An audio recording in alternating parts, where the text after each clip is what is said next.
जय श्री श्याम। वाहेगुरु जी का खालसा, वाहेगुरु जी की फतेह। तो दोस्तों, जैसा कि मैंने आपको बताया था कि हम इस चैनल पर कक्षा 12th भौतिक विज्ञान का पूरा कोर्स करने वाले हैं, वो भी अपन डिजिटल तरीके से यानी समझाने में मैं 1% भी कमी नहीं छोड़ूंगा, पूरा आपको समझा के छोड़ूंगा। उसके लिए चाहे कुछ भी करना हो, सब चीज़ें मैं आप लोगों को यहाँ पे डिजिटल तरीके से बता के सारी चीज़ें समझाने वाला हूँ। तो जैसा कि मैंने आपको कहा था कि अपने इंट्रोडक्शन ऑफ फिजिक्स और फिजिक्स क्यों पढ़ें, ये सभी जानकारी अपने इससे पहले वाले वीडियो में ले ली है। और सिलेबस क्या है क्लास 12 फिजिक्स का, क्या क्या चैप्टर अपन कवर करने वाले हैं, ये सभी हमने पहले वाले वीडियो में जान लिया। अब इस वीडियो में हम जानेंगे कक्षा 12th फिजिक्स का जो पहला चैप्टर है, अध्याय नंबर 1 है, जिसका नाम आप अपनी स्क्रीन पर देख रहे होंगे, विद्युत आवेश। क्या विद्युत आवेश लिखा हुआ है। विद्युत आवेश के बारे में अगर अपन पूरा नाम बोले तो विद्युत आवेश एवं विद्युत क्षेत्र जो है अध्याय नंबर 1 का नाम है। तो देखिए इसमें अपन कैसे क्या पढ़ने वाले हैं, अपन इसके नोट्स के साथ साथ और अच्छे से कवर करेंगे, और मैं आपको इसके साथ साथ कुछ आपको डिजिटल तरीके से मैं समझाने वाला हूँ। जैसे अपन एनसीईआरटी जो बुक है, एनसीईआरटी बुक को भी साथ में प्रीफर करेंगे। ये आप देख रहे होंगे एनसीईआरटी बुक। तो एनसीईआरटी बुक में भी जो इम्पोर्टेंट बातें हैं वो मैं आपको एक साथ इसी चैप्टर का जो भी इम्पोर्टेंट पार्ट है वो भी कवर करवाने वाला हूँ, नोट्सों से भी बताने वाला हूँ, और इसकी क्या भूमिका है, डेली लाइफ में क्या यूज़ है, ये सब कुछ आपको मैं बताने वाला हूँ। इसके अलावा आप देखेंगे मैं आप लोगों के लिए यहाँ पर समझाने के लिए कुछ डायग्राम भी लेके आया हूँ, चित्र भी लेके आया हूँ, जिससे कि आप आसान तरीके से पढ़ सकते हो। ठीक है, देखिए जैसे कि चित्र देखेंगे, जैसे कि आप ये चित्र देख पा रहे होंगे।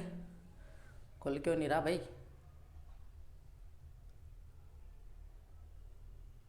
ये देखिए, ये चित्र दिखाई दे रहा है आप लोगों को। ये चित्र क्या है ये भी मैं आपको बताने वाला हूँ, क्या है इसके अंदर। इसके अलावा आप देखिए, ये ऐसा आपने अपने डेली लाइफ में किया होगा, सूखे बालों में कंघी लगाई होगी और कागज़ के टुकड़ों के पास लेके गए होंगे, तो वो क्या हुए होंगे, आकर्षित हुए होंगे। ऐसा आपने किया होगा, स्केल को रगड़ के, सूखे बालों में रगड़ के, ऐसा खूब क्लास के अंदर खूब किया होगा। बालों के ऊपर ले जाके जैसे सूखे बालों पे रगड़ा और बालों के पास ले जाते, बाल ऐसे खड़े हो जाते हैं बिल्कुल, जैसे कि कोई आपके पीछे लग गया हो ऐसा। इसके अलावा और एग्जांपल जैसे कि स्टैटिक्स इलेक्ट्रिसिटी में क्या है, पॉजिटिव आयन क्या है, नेगेटिव आयन क्या है, ये सब कुछ मैं आप लोगों को इस वीडियो के माध्यम से बताने वाला हूँ। तो आप इस वीडियो को बिल्कुल भी स्किप मत करना, और अगर आप इस चैनल पर नए हो तो इसे सब्सक्राइब कर लेना और अपने दोस्तों के साथ शेयर कर लेना। ठीक है, शेयर करना है इसको, जिससे कि हमारा कम्युनिटी बढ़े, इसके ऊपर हमारे जो सब्सक्राइबर है वो बढ़े। तो आप लोग इतना सपोर्ट ज़रूर करें, इसे अपने दोस्तों को ज़रूर बताएं। ठीक है, चलिए मैंने आप लोगों को ये बातें बता दी कि अपन किस तरीके से कवर करने वाले हैं। आते हैं हम हमारे टॉपिक्स पे। सबसे पहले मैं आप लोगों को इस चैप्टर की भूमिका बताने वाला हूँ कि इस चैप्टर की भूमिका क्या है। देखिए, इस चैप्टर की भूमिका अपन समझेंगे। सबसे पहले भूमिका क्या है इस विद्युत आवेश एवं क्षेत्र की भूमिका। देखिए, यहाँ आपके एनसीईआरटी बुक में आपको भूमिका बता रखी है कि इसकी क्या भूमिका है। जैसे कि हम सभी विशेषकर शुष्क मौसम में, शुष्क मौसम का मतलब है सर्दी वाला मौसम, मान लो जिस समय त्वचा शुष्क हो जाती है, शुष्क मौसम में स्वेटर अथवा संश्लिष्ट वस्त्रों को शरीर से उतारते समय, जैसे कि आप सर्दी में जो स्वेटर पहनते हो और अचानक स्वेटर उतारते हो तो चट चट की आवाज़ आती है। ऐसा कभी अनुभव किया है आप लोगों ने? क्या आपने स्वेटर पहना हो और स्वेटर को खोल रहे हो, जैसे ऊन के स्वेटर होते हैं, ऊन के स्वेटरों में से चट चट की आवाज़ आने लगती है। ऊन के स्वेटर जो होते हैं जब भी आप उतारते हो तो उससे चट चट की आवाज़ आती है। तो वो चट चट की आवाज़ कैसे आई, वो ध्वनि क्यों उत्पन्न हुई? इसके अलावा जो महिलाएं जो होती है वो पॉलिस्टर की साड़ी पहनती है, पॉलिस्टर कपड़े की, जब भी वो बैठती है तब भी चट, उठती है तब भी चट, हाथ पाँव हिलाती है तब भी चट चट की आवाज़ आती है। ये सभी किस कारण से हुआ, ये सब किस कारण से हुआ? इसके अलावा बहुत सारे संश्लेषित जो वस्त्र होते हैं उनमें भी चट चट की आवाज़ आती है। ऐसा क्यों, ऐसा हम जानेंगे ऐसा क्यों। इसके अलावा और देखिए भूमिका आपको क्या क्या बता रखा है। चिंगारियाँ उत्पन्न, कभी कभार तो चिंगारियाँ भी आपको देखने को मिल जाती है, कभी कभार चिंगारियाँ भी, आग लगने का डर, इसलिए पॉलिस्टर की साड़ियाँ महिलाओं को नहीं पहननी चाहिए। पॉलिस्टर की साड़ी में चिंगारी से आग लग जाएगी, नहीं तो पूरे जल जाएंगे। तो ये है किस कारण से, हमें तो ये पता करना है भाई किस कारण से है ये सब चीज़ें। तो देखिए, ये सब आप अभी जान जाओगे, इस वीडियो के अंदर जान जाओगे कि ऐसा क्यों होता है। इसके अलावा कभी आपने ऐसे दीवार से आपकी कोहनी टकराई हो, दीवार से ऐसे कोहनी टकराई हो और कोहनी टकराते ही आपको झटका सा महसूस हुआ है क्या महसूस? कभी हुआ है तो कमेंट बॉक्स में ज़रूर बताना। ठीक है, जैसे आप कभी बस में बैठे हो और सीट पे आप आगे पीछे हो रहे थे और अचानक से आपने लोहे के डंडे को टच कर दिया, यानी सीट का जो उधर पास में जो होता है उसको टच किया, तो टच करते आपको झटका सा लगा। या आपके पास में कोई बैठा था, उसके टच हुए तो आपको झटका लगा, बिजली का झटका, शॉक लगा, बिजली का शॉक लगा। ये क्या है? कभी कभार जैसे कार की बात करें तो कार धूप में खड़ी रहती है बहुत देर तक और अचानक अपन आते हैं और गेट खोलते हैं उसका, या फिर कभी कभार हम हमारे दरवाजे का भी गेट खोलते हैं तो हमें झटका महसूस होता है, झटका महसूस होता है। बहुत सारी चीज़ें हैं डेली लाइफ में। ये होता क्यों है? हमारा शरीर, जो मानव का जो शरीर है, इसके अंदर भी विद्युत आवेश है, हम चार्ज हैं, हमारे अंदर बहुत सारे आवेश है, हमारे अंदर भी आवेश है, इलेक्ट्रिसिटी डेवलप होती है क्योंकि हमारी बॉडी के अंदर भी आयन प्रेजेंस है, तो आयन के मूवमेंट की वजह से इलेक्ट्रिसिटी डेवलप होती है। तो इसके अलावा यहाँ पे हमने ये इनके उपयोग जाने। आकाश में गर्जन होना, आकाश में गर्जन, बिजली का चमकना। आकाश में जो बिजली चमकती है वो सभी इलेक्ट्रिसिटी आवेशों की वजह से होती है। तो ऊपर ऊपर धनावेश पर नीचे क्या आ जाता है? ऋणावेश आ जाता है। आकाश में बिजली का चमकना, ये सभी भी किसका उदाहरण है? इसी का है। आकाश में गर्जन होना, आवेश विसर्जित होते हैं। आवेश क्या होते हैं? विसर्जित होते हैं। आवेश क्या होते हैं? विसर्जित होते हैं। ये है यहाँ पे आकाश में गर्जन होना, है ना। विद्युत झटके का अनुभव आप देखते हो, दरवाजा खोलते हो तब सीट बेल्ट से कह सकते हैं, ये मैंने आपको बताया। इसके अलावा हमारे शरीर में से विद्युत आवेशों का विसर्जन होता है। हमारे शरीर में से भी विद्युत आवेशों का विसर्जन होता है, जो विद्युत रोधी पृष्ठों पर रगड़ के कारण हो जाता है। विद्युत रोधी यानी दो कुचालक जो वस्तुएं होती है, विद्युत रोधी का मतलब कुचालक वस्तुएं। अगर आप दो कुचालक वस्तुओं को आपस में रगड़ते हो तो उनमें भी आवेश उत्पन्न हो जाते हैं।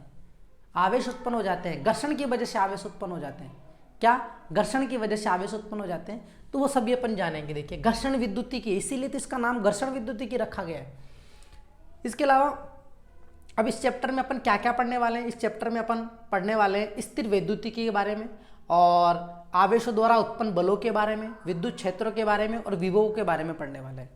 ठीक है,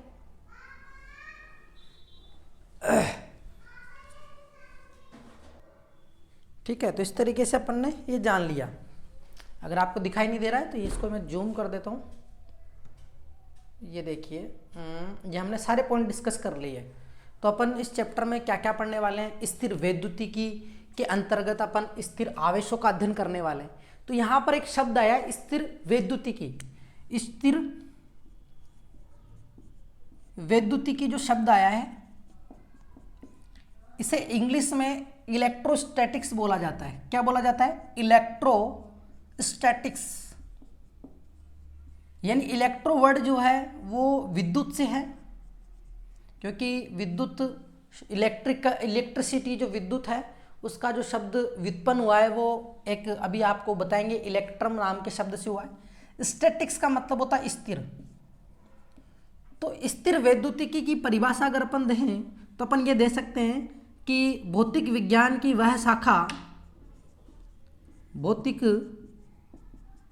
विज्ञान की वह शाखा जिसमें स्थिर आवेशों का अध्ययन किया जाता है। किसका अध्ययन किया जाता है? स्थिर आवेशों का अध्ययन किया जाता है। उसे अपन क्या बोलते हैं? स्थिर वैद्युतिकी कहते हैं। तो अपन जो चैप्टर नंबर 1 और 2 जो पढ़ेंगे वो स्थिर वैद्युतिकी है, यानी इकाई नंबर 1, जिसका नाम ही स्थिर वैद्युतिकी है। यानी इस चैप्टर नंबर 1 और 2 के अंदर जो आवेश है वो स्थिर रहने वाला है, गति नहीं करेगा। अगर आवेश गति करने लग जाता है तो चुंबकीय क्षेत्र उत्पन्न हो जाता है और विद्युत धारा जिसे अपन कहते हैं। हम केवल अभी आवेशों के बारे में पढ़ेंगे। आवेशों का फ्लो जब होने लग जाता है तो विद्युत धारा उत्पन्न हो जाती है और आवेशों की गति के कारण ही उसके चारों तरफ चुंबकीय क्षेत्र उत्पन्न हो जाता है। वो अपन नेक्स्ट चैप्टर में पढ़ने वाले हैं। तो अपन पढ़ने वाले स्थिर वैद्युतिकी के बारे में। इसके अलावा बल, उत्पन्न बल कौन कौन से हैं? इसमें अपन उत्पन्न बल पढ़ेंगे, कूलाम बल के बारे में पढ़ेंगे। कूलाम बल बहुत इंपॉर्टेंट टॉपिक है इसके लिए, कूलाम बल के बारे में पढ़ने वाले हैं। ठीक है। कूलाम बल का सूत्र, आप इसकी तुलना गुरुत्वाकर्षण बल से कर सकते हो, गुरुत्वाकर्षण बल से इसकी तुलना कर सकते हो, वो मैं आपको बताऊंगा कैसे करेंगे, कैसे करने वाले हैं। ये कूलाम बल का ये सूत्र है, F बराबर K Q1 Q2 बटा R स्क्वायर। तो आप लोग समझ गए होंगे कि आवेश है क्या वास्तव में। आपने डेली लाइफ के एग्जाम्पल सुने, अभी तो और एग्जाम्पल बाकी है, अभी तो और एग्जाम्पल बाकी है। जैसे मैंने आपको बताया कि सूखे बालों में आप स्केल को या फिर कंघे को रगड़ोगे तो कागज के छोटे छोटे टुकड़े आकर्षित होंगे, जैसा कि मैंने आपको चित्र में भी बता दिया, ऐसा आपने करके देखा होगा।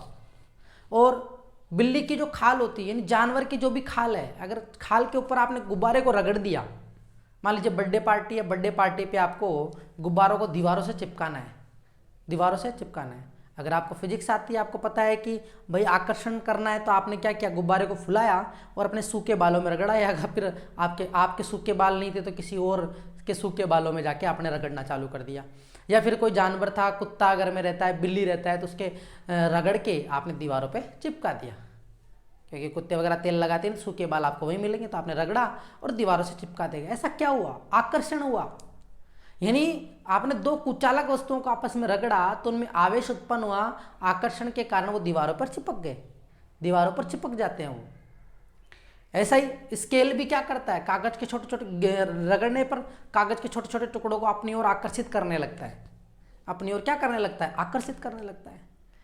तो ये बहुत सारे उदाहरण जो है आप जानते हो। यहाँ पर अपन यही पढ़ने वाले कि ऐसा हुआ क्यों, ऐसा हुआ क्यों। तो ये सब जो चीजें मैंने आपको बताई, ये सब पदार्थ है, ये सब क्या है, पदार्थ है। भाई अपन कपड़े की बात करें, वो भी पदार्थ है। बिल्ली की खाल तो एक तरीके से पदार्थ ही हो गई, क्या हो गई, पदार्थ हो गया।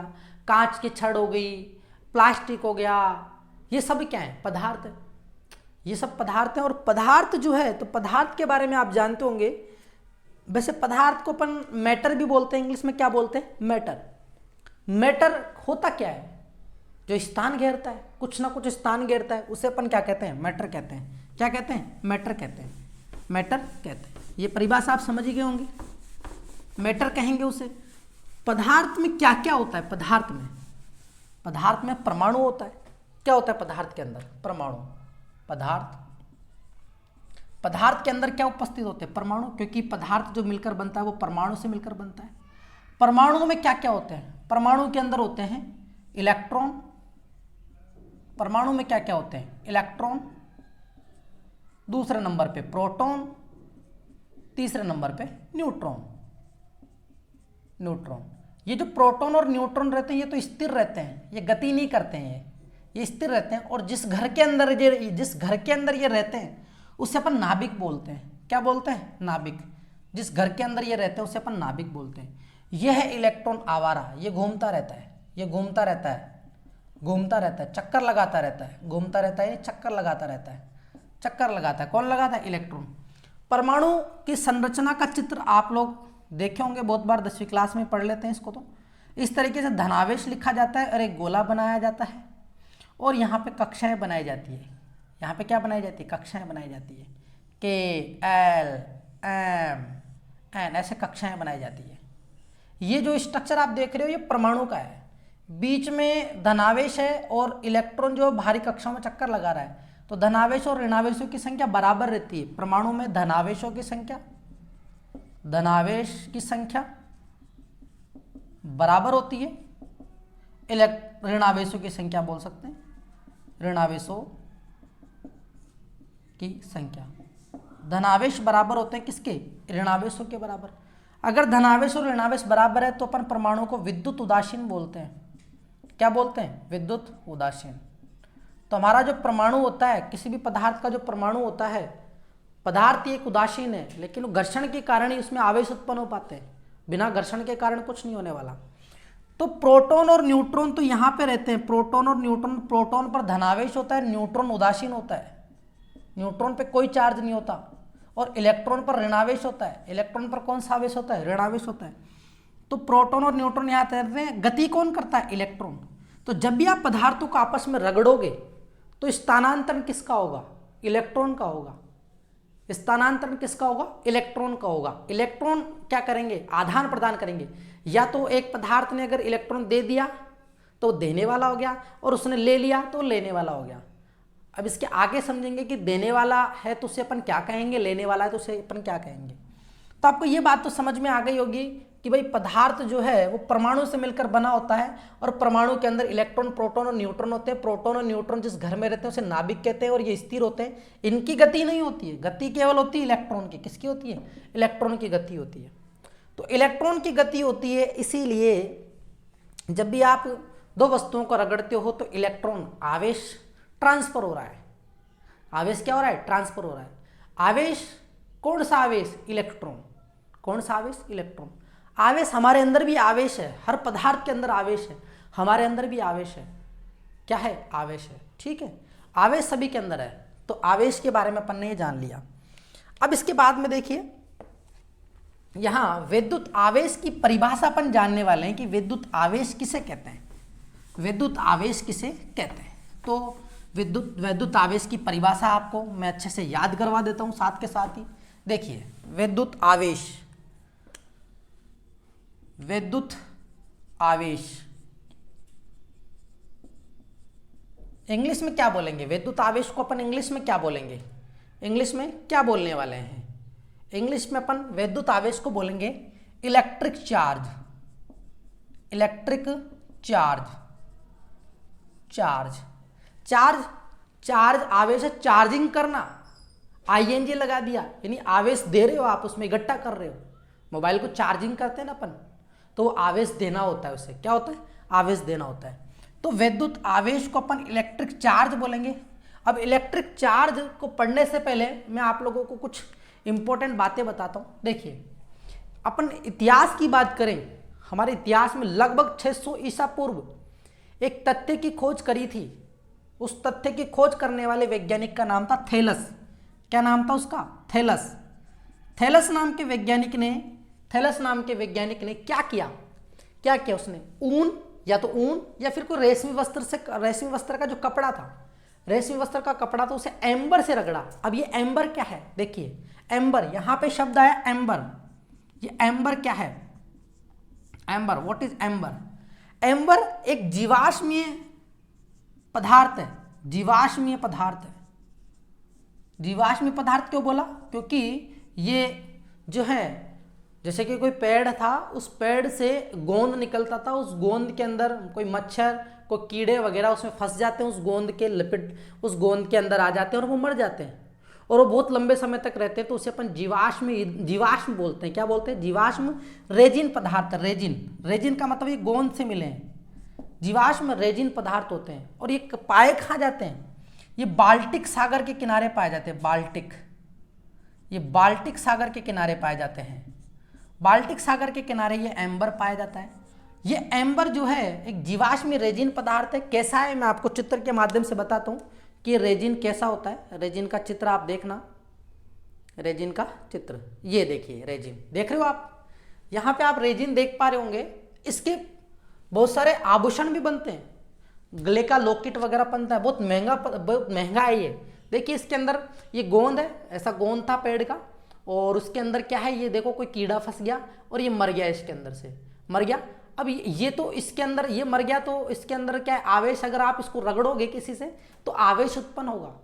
बहुत महंगा है ये, और रेजिन पदार्थ है एक तरीके। रेजिन मतलब ये जीवाश्म तो इसलिए बोल दिया क्योंकि जो बहुत दिनों से जमीन में पड़े रहते हैं, या फिर तो जीवों के अंश है, जीवों का अंश है ना ये, इसीलिए इसके ये जीवाश्म बोला गया है। तो बाल्टिक सागर के किनारे, तो इसको ये लिया।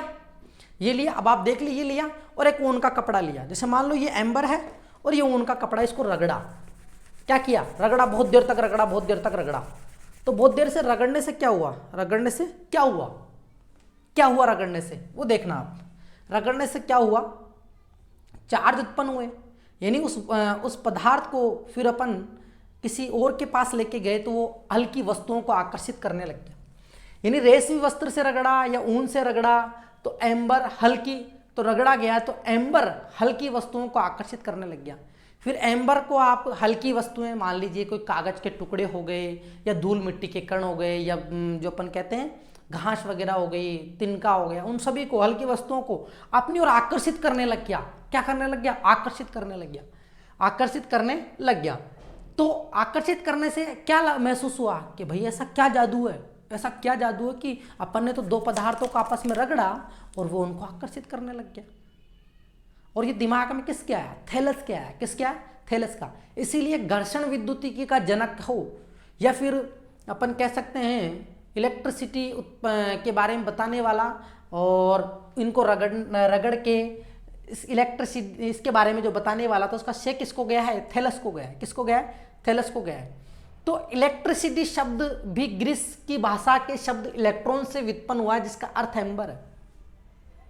यानी एम्बर जो है, इस देखो रगड़ के देखा तो एम्बर जिसका अर्थ भी क्या है? एम्बर है। इलेक्ट्रिसिटी शब्द ग्रीस भाषा के शब्द इलेक्ट्रॉन से व्युत्पन्न हुआ है।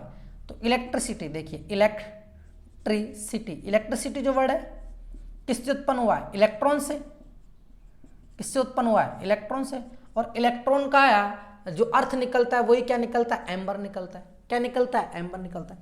ऐसे ही बहुत पदार्थों के क्या है? जोड़े बनाए गए हैं।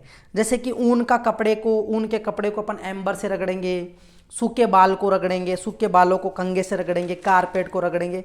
ये सभी चीज़ें जो हैं यहाँ पे अपन पढ़ने वाले हैं। ठीक है।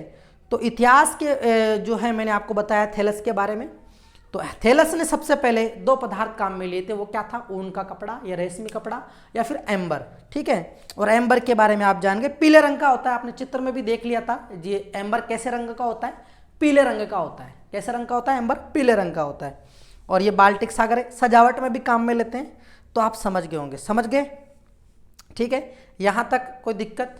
जो प्रश्न आपसे पूछा जा सकता है वो ये पूछा जा सकता है कि घर्षण विद्युतिकी का जनक किसे कहते हैं? तो घर्षण विद्युतिकी का जनक जो है वो थैलस है। कौन है? थैलस है। और मैं आपको प्रश्न बताता हूँ क्या पूछा जा सकता है कि एम्बर को यूनानी भाषा में क्या कहा जाता है।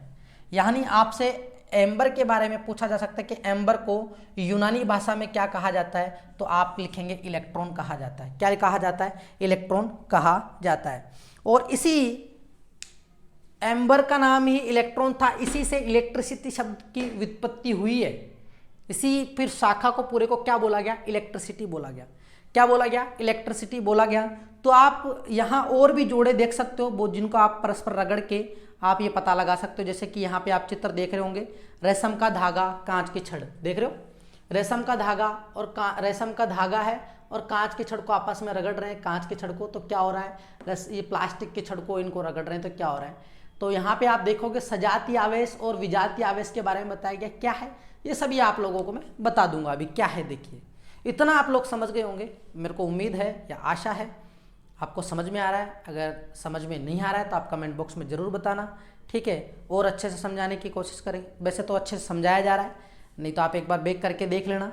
ठीक है। चलते हैं। देखिए यहाँ पर बहुत सारे जोड़े आपको बताए गए हैं, बहुत सारे जोड़े हैं। मैं आपको यहीं पर मैं बता देता हूँ। ठीक है। इतिहास आप जानेंगे आवेश का क्या इतिहास है और एम्बर के बारे में। अब देखिए इसको मिटा देता हूं। अब मैं आप लोगों को जोड़ों के नाम बताता हूं कि किस किस को अपन रगड़ेंगे जो आवेश उत्पन्न होंगे। तो ट्रिक के माध्यम से बताता हूं मैं आपको। ट्रिक के माध्यम से देखिए ट्रिक क्या है। ट्रिक यह है कि कांच की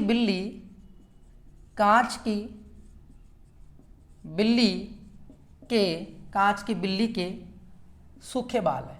कांच की बिल्ली के कौन से बाल है? सूखे बाल है। कांच की बिल्ली के सूखे बाल है। कांच देखिए एक पदार्थ हो गया कांच, एक पदार्थ हो गया बिल्ली की खाल, एक पदार्थ हो गया सूखे बाल। कांच की बिल्ली के सूखे बाल है। ठीक है। या फिर कांच की बिल्ली के ऊन भी लिख सकते हैं अपन।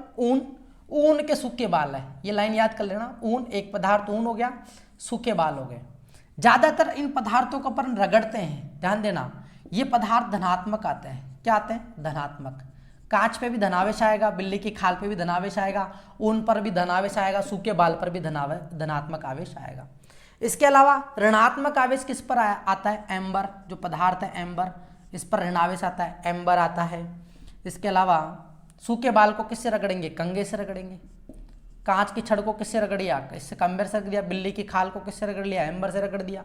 बिल्ली की खाल को अपन कांच की छड़ से भी, कांच की छड़ तो होगी, बिल्ली की खाल को अपन किससे रगड़ सकते हैं? और प्लास्टिक से रगड़ सकते हैं। किससे रगड़ सकते हैं? प्लास्टिक से रगड़ सकते हैं। या फिर एक एबोनाइट की छड़ और आती है, एबोनाइट की छड़, किसकी छड़? एबोनाइट की छड़, एबोनाइट की छड़ से रगड़ सकते हैं। और प्लास्टिक की छड़ हो सकती है, प्लास्टिक की छड़, प्लास्टिक की छड़ हो सकती है, रबड़ हो सकता है। इन सबसे अपन इन पदार्थों को रगड़ेंगे तो इन सभी पे ऋणात्मक आवेश आने वाला है। कौन सा आवेश आने वाला है इन सभी पे? इन सभी पे ऋणात्मक आवेश आने वाला है। यानी ज़्यादातर ये क्या रहेंगे? ऋणात्मक रहेंगे। क्या रहेंगे? ऋणात्मक। और ये क्या रहने वाले हैं? धनात्मक। तो यहाँ पे आप समझ गए, ये लाइन आपको अगर याद है, ये धनात्मक आवेश की टेबल होगी, ये युगल जोड़े हैं। अगर आप कांच की छड़ को आप अगर किससे रगड़ोगे? रबड़ से रगड़ोगे, या फिर बिल्ली की खाल को आप एबोनाइट की छड़ से रगड़ोगे, ऊन को एम्बर से रगड़ोगे, सूखे बाल को आप कंघे से रगड़ोगे, तो सूखे बाल पर धनावेश जाएगा और यहाँ ऋणावेश आएगा। अब ऐसा कैसे हुआ कि सर इस पर धनावेश आ गया और इस पर ऋणावेश आ गया, इस पर धनावेश आ गया और इस पर ऋणावेश आ गया? ऐसा कैसे हुआ? ऐसा कैसे हुआ? देखिए, तो यहाँ पे आप लोग ये टेबल से जानेंगे कि घर्षण करने से कौन सी वस्तु पर धनावेश आता है और कौन सी वस्तु पर ऋणावेश आता है। तो यहाँ पे ये टेबल आप देख रहे हो, ये जो टेबल है ये सभी पे धनावेश आया हुआ है, तो ये धनात्मक आवेश की है और ये ऋणात्मक आवेश की है। जैसे कि मैंने आपको ट्रिक से बताया था कि आपको धनात्मक आवेश यानी ज़्यादातर जो आने वाला, अगर आप इसको रगड़ेंगे तो कांच की बिल्ली के ऊन के सूखे बाल हैं, ये ट्रिक हो गई। यहाँ पे आप कह सकते हो कि रेशमा, अब एम्बर, ये एक ऋणात्मक आवेशों को बताने की हो गई। तो रेशम, एबोनाइट की छड़, प्लास्टिक, एम्बर, यहाँ कंगा, ये सभी क्या है? ऋणात्मक हो जाते हैं जब इन दोनों पदार्थों को रगड़ा जाता है। मैं यहाँ पर एक एग्जाम्पल ले लेता हूँ। एग्जाम्पल अपन ले लेते हैं भाई, ये तो है ऊन का कपड़ा, ये किसका कपड़ा है? ऊन का कपड़ा, ऊन है सपोज, और ये है एम्बर, ये क्या है? एम्बर। अब इन दोनों को क्या किया गया? इन दोनों को आपस में रगड़ा गया। इन दोनों को क्या किया? आपस में रगड़ा गया। ठीक है, यानी घर्षण करवाया गया। रगड़ने का मतलब है घर्षण करवाया गया। तो ऊन और एम्बर को जब आपस में रगड़ा गया तो ऊन ने क्या किया? क्योंकि ऊन एक तरीके से पदार्थ से मिलकर बना हुआ है, और पदार्थ के अंदर क्या होते हैं? परमाणु। ये मैंने आपको बताया। परमाणु में क्या होते हैं? जो गतिशील होते हैं वो क्या होते हैं? इलेक्ट्रॉन। तो ऊन ने अपने इलेक्ट्रॉनों का ट्रांसफर कर दिया और ऊन ने अपने इलेक्ट्रॉन किसको दे दिए? एम्बर को दे दिए। तो ऊन ने अपने इलेक्ट्रॉन किसको दे दिए? एम्बर को दे दिए, और एम्बर ने इलेक्ट्रॉन को क्या कर लिया? ग्रहण कर लिया। यानी इसने तो क्या किया? त्याग दिया, और इसने क्या कर लिया? ग्रहण कर लिया। रेशम के कपड़े ने क्या एम्बर ने क्या कर लिया? एम्बर ने ग्रहण कर लिया और इलेक्ट्रॉन ने त्याग दिया। तो ध्यान देना, जो त्याग देने वाला होता है, जो त्याग कर देता है वो धनी आदमी होता है। तो त्याग, जो इलेक्ट्रॉन को त्यागता है, इलेक्ट्रॉन को त्यागने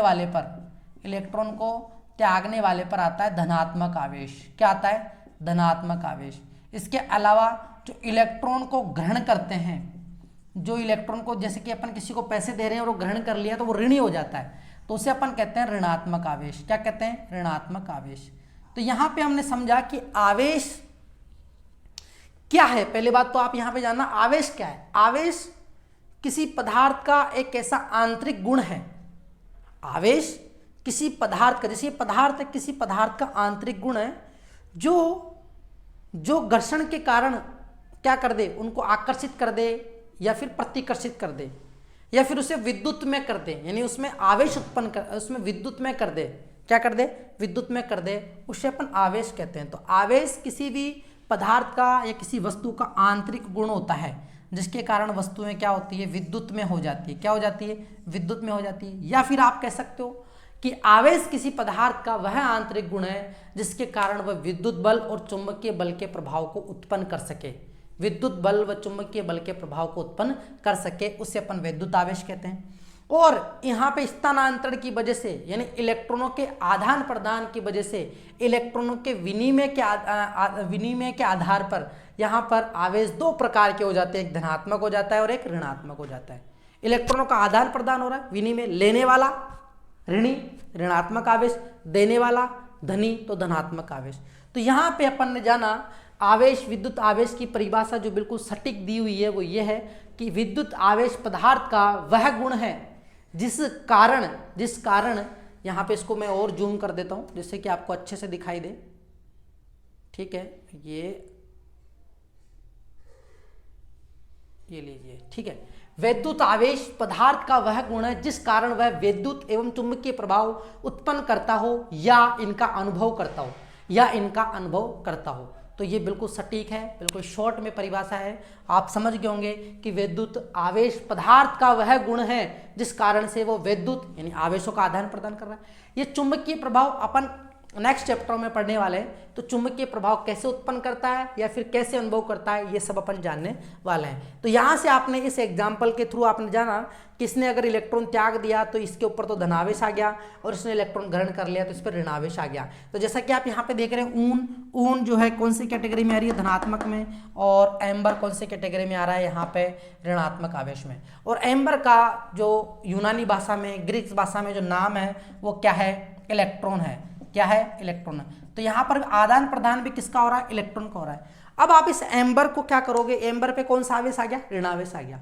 कौन सा आवेश आ गया, ऋणावेश आ गया। ठीक है, अब आप इधर से कोई सी भी ऋणावेशित वस्तु है कोई सी भी ले लीजिए। जैसे मान लीजिए आपने कांच के छड़ से रेशम के कपड़े को रगड़ा, कांच के छड़ से रेशम के कपड़े को रगड़ा तो रेशम के कपड़े पर कौन सा आवेश आ गया, ऋणावेश आ गया। अब एम्बर पे ऋणावेश, रेशम के कपड़े पर ऋणावेश। अब आप ये रगड़े हुए घर्षण के दौरान अब आप इनको क्या कर रहे हो, पास में लेके आ रहे हो। मान लीजिए रेशम का कपड़ा जिसके ऊपर पहले से ही माइनस है और एम्बर जिसके ऊपर पहले से ही माइनस है, इन दोनों को पास में लेके आ रहे हो तो ये समान प्रकृति के आवेश हो गए, क्योंकि कांच के छड़ को रेशम के कपड़े से रगड़ा तो इसके ऊपर ऋणावेश आ गया। ध्यान देना, ऋणावेश आ गया। और एम्बर पे घर्षण के बाद में कौन सा आवेश है, ऋणावेश है। इन दोनों को आपने आपस में लेकर आए तो ये दोनों की जो जाति है वो एक है, यानी ये समान जाति के, इसे अपन बोलेंगे सजातीय। क्या बोलेंगे इसे अपन, सजातीय आवेश हो गई है। एक ही जाति के हैं तो इसे अपन सजातीय आवेश बोलेंगे। सजातीय आवेश कभी भी नहीं बनती भैया, ध्यान रखना, कभी भी नहीं बनती है। सजातीय आवेश यानी सेम प्रकृति के जो होते हैं उनमें कभी भी नहीं बनती है। तो यहाँ पे ऋणावेश और ऋणावेश जो हैं उनमें क्या होगा, सजातीय आवेशों में प्रतिकर्षण होगा। क्या होगा, प्रतिकर्षण होगा। ध्यान देना, क्या होने वाला है, इनमें प्रतिकर्षण होने वाला है। तो अगर आपने ये लिया, अब चलो मान लेते हैं कि सर अगर कांच की छड़ ले ली और ऊन ले लिया, कांच के इसको रगड़ने के बाद में कांच की छड़ के ऊपर धनावेश आया और इधर से ऊन के ऊपर क्या आया, धनावेश आया। अगर आपने धनावेश यानी कांच की छड़ ले ली और इधर धनावेश के रूप में आपने क्या ले लिया, यहाँ पर ऊन ले लिया, तो दोनों भी एक ही प्रकृति के, एक ही जाति के हैं, तो ये भी क्या करेंगे, प्रतिकर्षित करेंगे। क्या करेंगे, प्रतिकर्षित। लेकिन अगर आपने उल्टा सिस्टम कर दिया, जैसे आपने कांच की छड़ तो धनावेशित ले ली, कांच की छड़ तो कैसी है, धनावेशित है। ठीक है, मैं एक बार इसे रफ कर देता हूं, फिर उसके बाद में आपको बताता हूं। और तो सजातीय आवेश अपन समझ गए, जो एक ही जाति के होते हैं और एक ही जाति में कभी नहीं बनती है, सब एक दूसरे की काट करते रहते हैं, एक दूसरे के टांग खींचने में लगे रहते हैं। उसी प्रकार से फिजिक्स ने पहले से बता दिया था कि समान प्रकृति के जो आवेश होते हैं उनके अंदर उनमें प्रतिकर्षण होते हैं, यानी वो एक दूसरे से दूर भागने की कोशिश करते हैं। और जो विपरीत प्रकृति के होते हैं, जैसे एक धनावेश है और एक ऋणावेश है, तो उनमें क्या होता है, आकर्षण होता है। ये आप प्रकृति में भी देख सकते हो, आप अपने समाज में देख सकते हो। जो विपरीत प्रकृति के हैं अलग, तो उनसे आपका व्यवहार अच्छा बनेगा, घर में आपका व्यवहार अच्छा नहीं रहेगा, क्योंकि आप दूर भागना चाहेंगे। ऐसा सब जगह हो रहा है, तो फिजिक्स ने पहले से ही बता दिया था। तो यहाँ पे आप देखना, सजातीय आवेशों में क्या होता है, प्रतिकर्षण होता है, और विजातीय आवेशों में क्या होता है, आकर्षण बल अनुभव होता है। तो आप यहाँ पे समझ गए कि विद्युत आवेश जो है उसको दो कैटेगरी में बांटा गया है, एक है धनावेश और एक ऋणावेश। धनावेश जिसे अपन पॉजिटिव चार्ज कहेंगे, तो पॉजिटिव चार्ज का मतलब क्या है, इसकी परिभाषा सिंपल सी यही है। पॉजिटिव चार्ज किसी वस्तु पर आएगा तो इसका मतलब ये है कि उसमें इलेक्ट्रॉनों की कमी आ गई।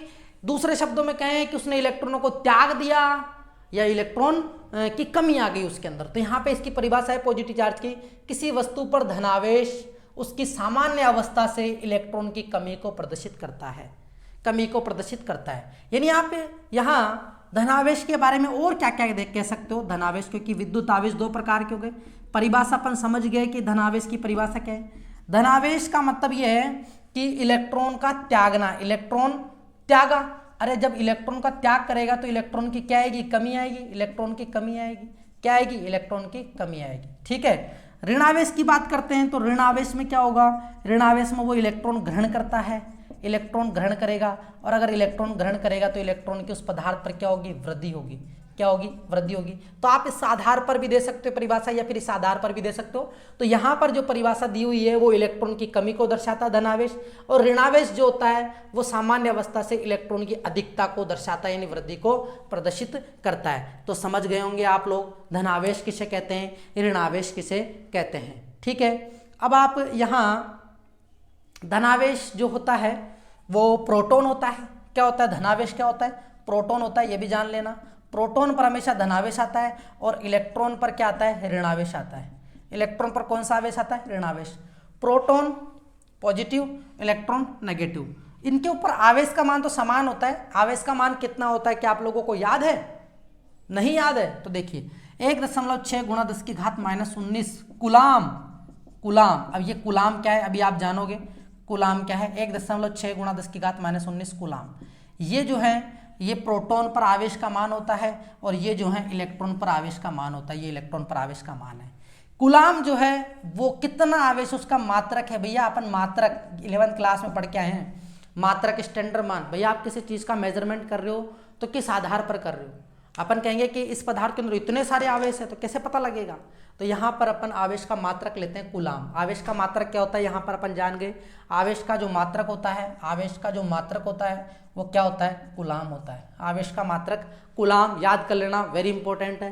ठीक है, अब इसके बाद में अपन नेक्स्ट वीडियो में जानेंगे विद्युत आवेशों के गुण क्या होते हैं, विद्युत आवेशों के गुण क्या होते हैं, इसके अलावा इनके सारे गुणों के बारे में, और विद्युत आवेश से संबंधित जितने भी मात्रक, विमाएं, जो सब कुछ है वो सब चीज़ें अपन नेक्स्ट वीडियो में कवर करने वाले हैं। तो आप एक बार इस वीडियो को और इससे पहले जो वीडियो डाला हुआ इसे पूरा ज़रूर देख लेना, और आपको कैसा लगा ये आप कमेंट बॉक्स में ज़रूर बताना। अगर आपको मेरा वीडियो अच्छा लग रहा है तो इसे लाइक करना और अपने दोस्तों के साथ शेयर करना। अगर आपको कोई कमी लगी हो तो आप एक बार ज़रूर बताना, मेरे नंबर दिए हुए हैं उस पर, और आपको PDF चाहिए तो मैं नंबर प्रोवाइड करवा दूंगा, उसके ऊपर आप मैसेज कर देना, आपको PDF मिल जाएगी। ठीक है दोस्तों, मेरे प्यारे बच्चों, मिलते हैं नेक्स्ट वीडियो में, तब तक के लिए गुड बाय, टेक केयर, जय हिंद।